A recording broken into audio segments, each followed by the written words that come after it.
All right, kia ora koutou everybody. Today I'm up in Auckland. We've just had the opportunity to check out the transport preparations that are being made for the severe weather event, which we're fully expecting to hit over the next 24 to 48 hours. Central government will be working closely with local government. It will be a locally led response initially, of course, as it always is, but we're making sure that we've got our systems all lined up to provide that support. My main message to people across the country is to take the severe weather warning seriously and to make sure that you're prepared and to follow the guidance that's being issued locally. So here in Auckland, follow the advice of Auckland Regional Emergency Management in terms of what to do and so on. But make sure you're prepared. There's no need for panic buying. I'll reiterate that again as well. The supermarkets will stay open unless there's a particular reason for a particular supermarket to be closed. They'll stay open. They are well provisioned, and so people will still be able to access the essentials that they need to. So shop for a couple of days, don't shop for a couple of months, and make sure that everybody can get access to the essentials that they need to have access to. Follow the local guidance, make sure that you're prepared and make sure that you're taking the warning seriously.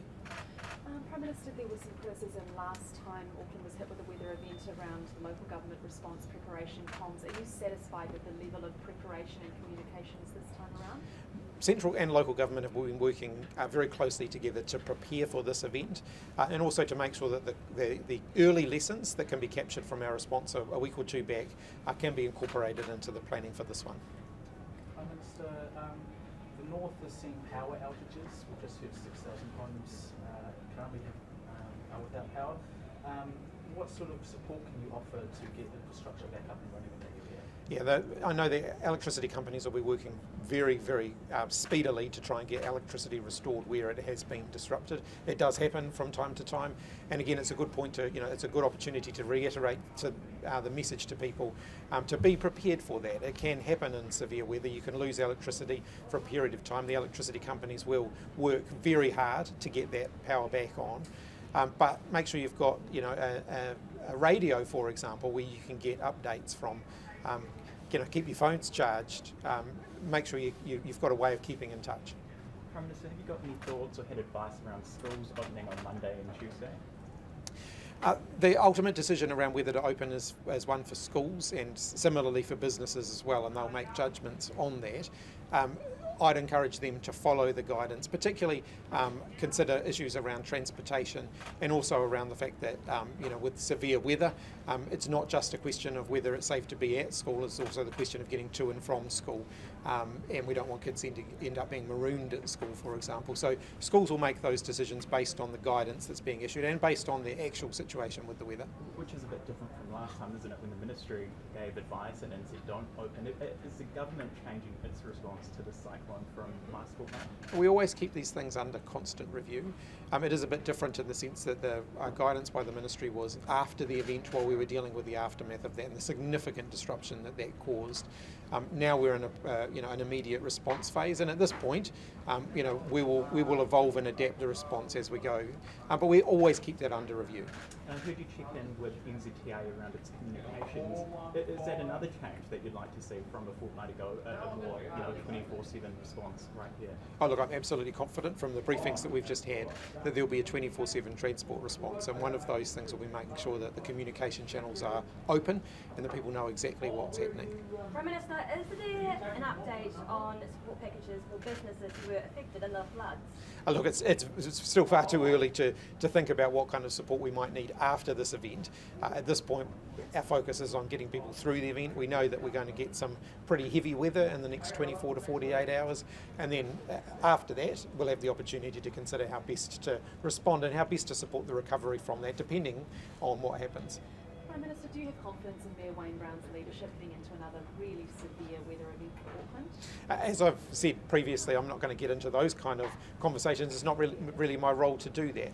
And what I am confident is that our government agencies, our central government agencies, have been working very closely with the local emergency response teams to provide them with all of the support that they have been asking for, and to make sure that the preparations for this severe weather event are as well advanced as possible.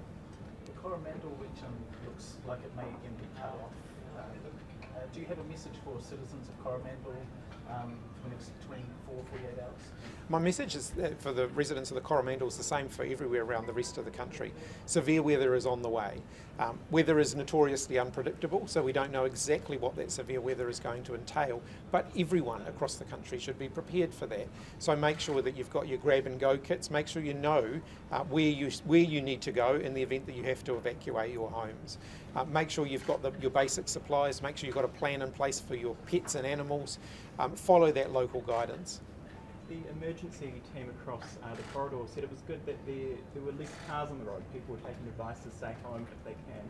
Going into another work week, should people be working from home if they can? I think the message at the moment is minimise the traffic on the roads as much as possible. People can make their own decisions about that, but if they're in a position to work from home, then yes, of course they can do that. Follow the guidance, because it will evolve and it will change over the next 24 to 48 hours. Prime Minister, I know you said it's too early just yet to see what areas need support, but over the last week RNZ has been speaking to specific groups that have been helping people with that immediate need, such as health providers and evacuation centres. They say they're not resourced enough to help that immediate need, so what do you have to say to them? Well, there is already quite extensive support available through a variety of different government entities and organisations in terms of how we support the immediate response. And you will have seen in the last few days that we continue to look at how we support the recovery efforts as well. But did you want to add to that? Yeah, sure. Yeah. Certainly the social services that I've been speaking to were very well prepared when the floods initially arrived and we had the first incident. Certainly we've been turning our minds to how we continue to support that. We know that their supplies will only last so long, and so there are discussions about future support for our NGO and social service sector in areas that have been impacted by floods. One of those groups happened to be at Mount Roskill, if you'd be familiar with this, the ARC project. They say they want more though to keep helping with people that keep coming back, because at the end of the day there's barely anything left. So it's in your community. What do you have to say to them? Well, the ARC project is a group I'm really familiar with. It's a collective of local community groups who provided just incredible support to people who lost everything during the floods last week. We've had a number of visits there, actually, the Deputy Prime Minister and myself, and have been working to make sure they're really well connected to government support agencies to make sure that food and other supplies are making their way through to the people who need them, and that's something we'll keep doing. Can I just add to that too? Where there has been a shortage of supply at different emergency centres, then the others have been sharing their resource, and that's definitely what has happened with Wesley. And so I know that from Kelston, because they were over-donated goods and whatnot, there's been a lot of sharing of resource, and I think that's really helped with regards to consistent provision of support across Auckland.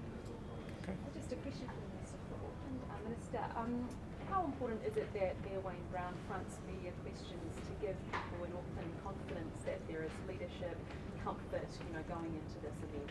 Well, it's not for me to dictate the media schedule of other elected leaders, of course, but it was really good to see earlier this afternoon the Mayor and Deputy Mayor with their officials fronting the media, giving good, clear information about what to expect and how people should prepare. I think people at this time do want to know that central government and local government have a plan, that we're working together and that we're focused on everyone's safety, and we definitely are. All right, we might wrap up there, but if I could just reiterate that core message from the beginning. We are asking people, please do take this seriously. We do expect severe weather is on the way, so please make sure that you're prepared, make sure that you've got your preparations in place for either if you have to stay put for a period of time or if you have to evacuate. Thanks, everybody.